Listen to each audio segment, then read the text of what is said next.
जय श्री हरि विष्णु भगवान की जय हो। माता लक्ष्मी जी की जय हो। मैं आप लोगों को परिवर्तनी एकादशी यानी पद्मा एकादशी के बारे में बताती हूँ।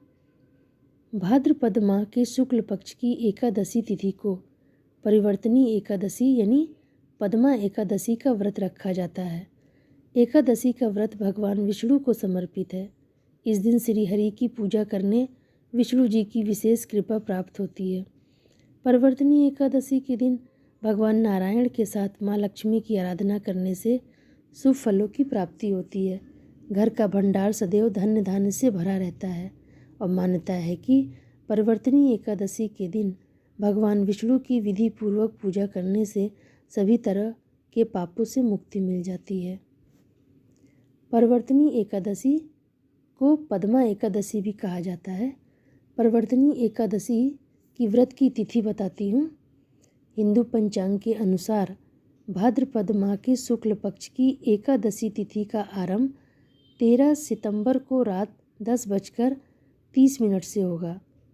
भाद्रपद माह के शुक्ल पक्ष की एकादशी तिथि का समापन 14 सितंबर को रात 8:41 पर होगा। परिवर्तनी एकादशी का व्रत 14 सितंबर को रखा जाएगा। जो लोग व्रत रखते हैं वो 14 सितंबर को व्रत रखेंगे। परिवर्तनी एकादशी व्रत का पारण का समय बताती हूँ। एकादशी व्रत पारण अगले दिन सूर्योदय के बाद किया जाता है। एकादशी व्रत का पारण द्वादशी तिथि समाप्त होने से पहले करना बहुत जरूरी होता है।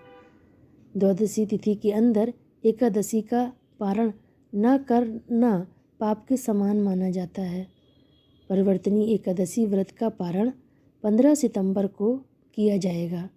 पारण का समय सुबह 6:06 से सुबह 8:34 तक रहेगा। इसी दौरान एकादशी का व्रत खोलना चाहिए। एकादशी की पूजा विधि बताती हूँ। परिवर्तनी एकादशी की पूजा विधि बताती हूँ।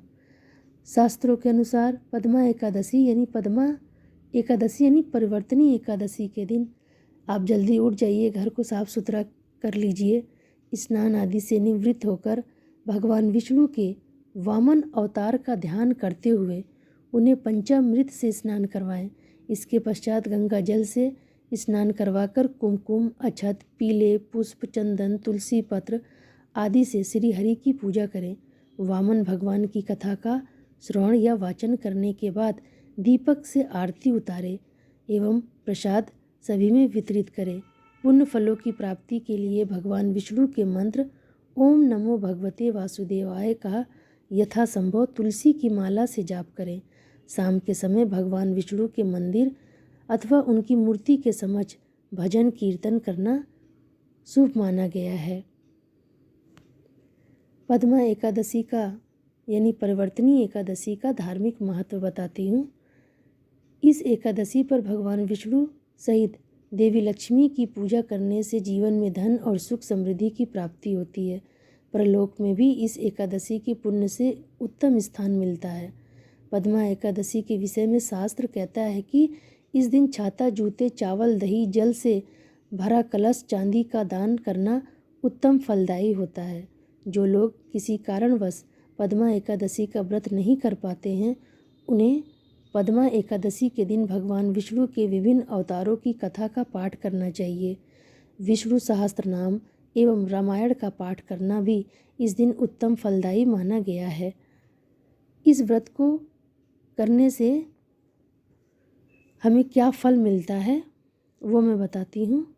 पद्मा एकादशी का व्रत करने से वाजपेय यज्ञ का फल मिलता है। धर्म ग्रंथों के अनुसार जो मनुष्य इस एकादशी को भगवान विष्णु के वामन रूप की पूजा करता है उसके समस्त पापों का नाश होता है और मोक्ष की प्राप्ति होती है। इसके साथ ही भगवान विष्णु की कृपा से जीवन में सुख, शांति, समृद्धि आती है। इस व्रत को करने से मनोकामनाएं पूरी होती है और जीवन में सकारात्मक ऊर्जा का संचार भी होता है। तो ये थी मेरी पद्मा एकादशी यानी परिवर्तनी एकादशी के बारे में।